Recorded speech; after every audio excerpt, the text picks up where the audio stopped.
Waya daawadayaal waxaan ka daawanaysaan Sagal Tube waxaan falanqeynaynaa kulamada FA Cup oo isku adkaysi la sameeyay semi-finalka si la mid ah horyaalka Spain oo maraya meel xasaasi ah waxaana la falanqeynaya Sagal Tube falanqeeyaheeda Ibrahim Carus oo ila gorfeyn doono kulamada isku aadka FA Cup la sameeyay maadaama laba koox oo magaalada Manchester iyo laba koox oo magaalada London ah ee semi-finalka iskugu imaadeen si isdhaafayna u ciyaarayaan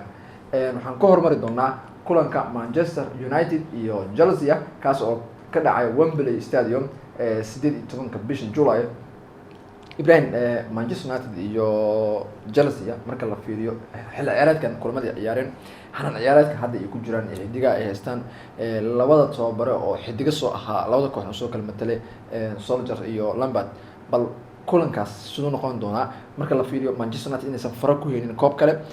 Chelsea inay koob kale gacan ku heenin marka la fiiriyo tamada ka qayb galayaan Europe marka laga soo tago maxaa koox kasta u qorshaysan la isdhihi karaa saa sheegto waa maasan tahay waan ku dhawahay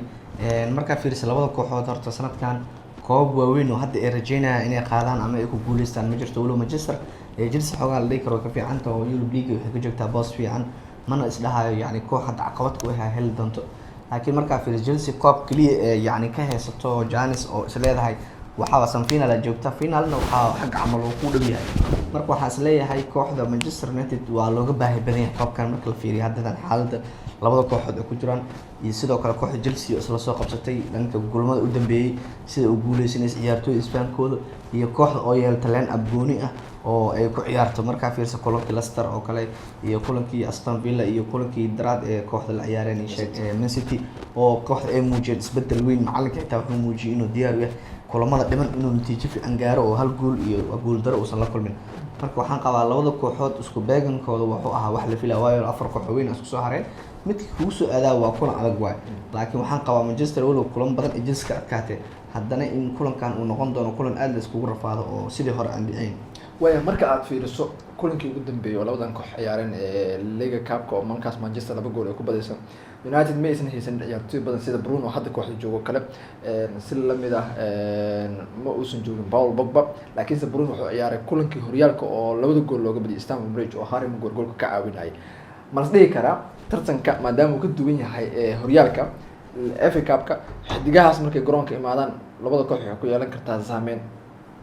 saa sheegto waaye markaa fiirso isbedel weyn ku dhac Manchester ciyaaryahan weyn la soo wareegtay Bruno oo muujiyay kooxda inuu yahay nin oo muhiim u ah kulamada u dambeeyay guuleysanaysa kooxdan meel fiican gaarsiinayay waan qabaa ninkaas in saameyntiis ay garoonka ka imaan doonto laakiin Chelsea waxaa ka muuqda isbedel weyn oo Christian Pulisic ayaa muujiyay isbedel weyn oo ku dhaawac ka soo laabtay kanta oo loo celiyay booskiisii hore oo hadda si qurux badan kooxda u ciyaara Ross Barkley oo gool dhaliy fiican noqday iyo ciyaartooyda dhammaan kooxda oo muujinaya hadda inay isla qabsadeen marka sidii hore oo kale ma dhici doonto in kooxdan kulan badan laga soo badiyay jirta laakiin kulankan FA Cup wuxuu noqon doonaa kulan Chelsea geeri ama gool u ah wayahay maxaa leedahay percentage ahaan marka ku qiimeyso koox kasta percentage ka haystaan in finalka ugu yabto wallahi percentage marka fiiriso labada kooxood ciyaartooy fiican oo haystaan tababarayaal fiican oo hogaaminayaan percentage ma leeyahay kooxda guush loo saadaalna laakiin 50 boqolkiiba haystaan labada kooxood waa koox kasta iyo dadaalkeeda iyo sidii ayada ay u sameeyso isbedel dhanka oo garoonka markii la imaado ilaan tababaraha hadduu shaxda soo dhajiyo oo shaxda diyaariyo uu garoonka soo geliyo ciyaartooyda la rabo wixii loo soo sheegay inay si sax u qaataan tababarihii ciyaartooyda isfahmaan guusha 90% qaadan doono dhinaca kale Mikel Arteta mar kale wuxuu ka hor imaan doonaa kooxdiisa hore ee Manchester City asigoo matalaya kooxdii waqtiga uu soo qaatay ee Gunners oo haddana uu tababaro u yahay xaaladda Arsenal ay ku jirto ciyaartooyda dhaawacyada kaga maqan isfaham darada macalinka iyo xidigaha kala haysato isku dhaca ciyaartooy badan iyo maamulka kooxda oo uu hogaaminayo Manchester City oo horyaalkii laga qaaday uma muuqato tartanka Champions League in sanadkan haddii imaato awood kale inay ku guuleysan karin oo koox badan waaweyn ay ku jiraan tartanka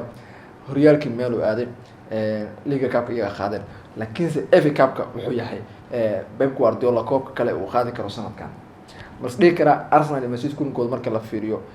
saas uma buurno oo kulan asaas u weyn ma noqon karo saa sheegto waaye kulanka Man City Arsenal horta marka la fiiriyo labada kooxood waxaa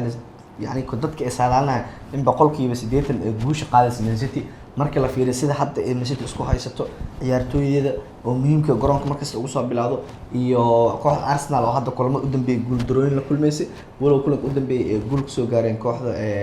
Sheffield United laakiin loo qiimeyn karo kooxda Arsenal inay yani guul ka gaari karto Man City waxaan qabaa in boqolkiiba 90 ciyaartaas ee City iska xadan doonto finalka walow waxaan kubad cag ee tahay haddana waxaa la fiirinaa koox kasta waxa kulamada u dambeeyay iyo sida macallimiinta kooxaas ay natiijooyin fiican u gaarayeen marka Arsenal ma qabo inay final gaari doonto oo waxaan qabaa in koox City si dhab yar ay final u gaari doonto waayahay ma imaan kartaa Manchester City in ay iska dhigaan ciyaartooyda badan maadaama Arsenal ay leeyihiin Arsenal yani waa kooxa ka badin kartaan oo sida Arsenal ay ugu dambeyn ku imaato finalka sidii sanado hore dhacdo kale oo Arsenal ay tartanka ku guuleystay FA Cup-ka oo commissionka isku guuleystay Wenger uu baxay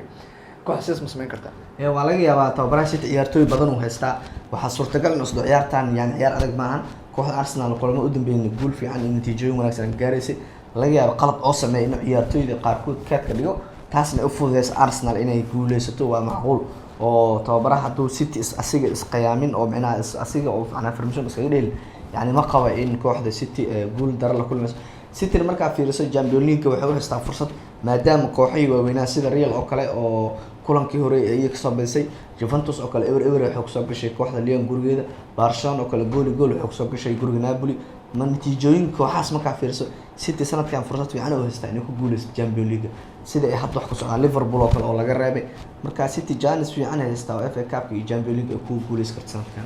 waayahay FA Cup-ka ka soo gudubno La Liga ugu gudbeynaa oo qaybay dambe joognaa La Liga dhibaato ka taagan Barcelona dhexdeeda ciyaartooyda iyo waxa isku dhacsan maamulka tababarihii falsafadiisa ciyaartooyda qaar way dhalaalsan yihiin xidigaha qaar waxay go'aansan inay ciyaarin marka Barcelona oo hadda laba dhibcood laga hogaaminayo horyaalka iyadoo kun ugu dambeeyay barbadhac gashay Realna ay Espanyol guul ka gaartay sidaasna laba dhibcood hoggaanka ay ku qabatay marsidii kala Barcelona wuu dhamaaday rajada ka lahayn La Liga horta sanadkan markaa fiirisid kooxaha Barcelona iyo Real Madrid aad ay ugu dhibaatoodeen inay kulamo badan oo guulo joogteen ay sameeyaan marka fiirs kooxihii yaraa oo muujiyay inay diyaar u yihiin inay macnaha guul daro ay qaadanin kulan badan oo dhibaatada jirta kooxahan oo banaanka ay aadeen Real Madrid hadda ayada hoggaankiisa laba dhibcood ku haysa laakiin joogteen ma lahano waxaa suurtagal in Real kulan ku socdo baraajiga maxay la Barcelona Real waxa ogeyn kulan ayadoo Barcelona laba u basay in kooxda Levante ayadana ay garaacday marka horyaalka sanadkan ilaa ay maanta u dambeeyay lagu kala baxa mooyee yani hadda sida natiijada hadda dal fiiri lamadii ka Real Madrid horyaalka qaadayso Barcelona waxna jaaniskeeda aad u dhamaaday natiijadeedana meeshaas ku dhamaatay lamadii ka laakiin se marka la fiiriyo kulamada labadan koox u dhiman Barcelona Atletico Madrid aad u adag dhiman masdii kara dhibcaha ay kulmin karta Atletico Madrid waxay sameyn karaan horyaalku laba ciyaar dhiman tahay ama saddex ciyaar dhiman tahay Real Madrid guul ku gaarto oo horyaalkan ay xil sanadkan ay haato waa maasan tahay iyaduna maadaama aysan helin tartan kale oo awood leh oo Champions League aad ogtahay in gurigooda guul darro ay kala kulmeen Manchester City marka la fiiriyo sidaan wuxuu qiimeynayaa in kooxda ugu yaraan koob weyn ay saameyn leh ku guuleyso maadaama xidiga badan ay qarash ay geliyeen saa sheegtay waa horta Barcelona kulan weyn oo dhimay Atletico Madrid oo lagu qiimeynayo in horyaalka yani meel fiican in ay doonto iyo inay kaan labaad kulmayso laakiin saasoo tahay Real Madrid waxaa jirta sanadkan kulan badan oo kooxaha yarka dhibaatooyin kala kulmeen marka horyaalka aad u adeegay sanadkan intaasoo dhibcood xitaa leeslama gaari jiray dhibco ka sare lagu kala hogaami jiray xilligan oo kale soo 10 9 12 12 socon jirtay laakiin labada kooxood marka fiiriso sida ayaga u dheelayaan ciyaartooydooda aad u tabar yar oo sida kooxaha yarka oo kale natiijooyinkooda leh mar badanaay mar guul dareysanaay mar baraajo galaan marka Real Madrid ayaa la tarkeeda waxa dhici kara kooxaha u dhiman ayaba laga yaabaa in dhibaato ay kala kulanto waayo kooxaha natiijada lama saadaali karo kooxaha Serie B ka cararaya jiro marka Barcelona Atletico u dhiman sax waaye laakiin Real Madrid kooxahaas kala dhiman yarkay ayaa laga yaabaa inay lugooyin ku sameeyaan way ugu dambeyn maxaa isleedahay sanadkan natiijada horyaalka uu hanan karaa La Liga horta markii la natiijada horyaalka uu guuleysan karaa waa mid aad u adag marka aad qiimeyso labada kooxood sida hadda ay u dheelayaan natiijadooda oo wax farqi saas u dhaxaynin kulamada u haray oo la dhihi karay kulamadaas kooxaas guul dareensanaysa kooxdaas guuleysanaysa horyaalka waxa sanadkan aad u adag waa sanad uu ka adag sanadii hore laakiin waxa qaba in maalinta u dambeys lagu kala bixi doono oo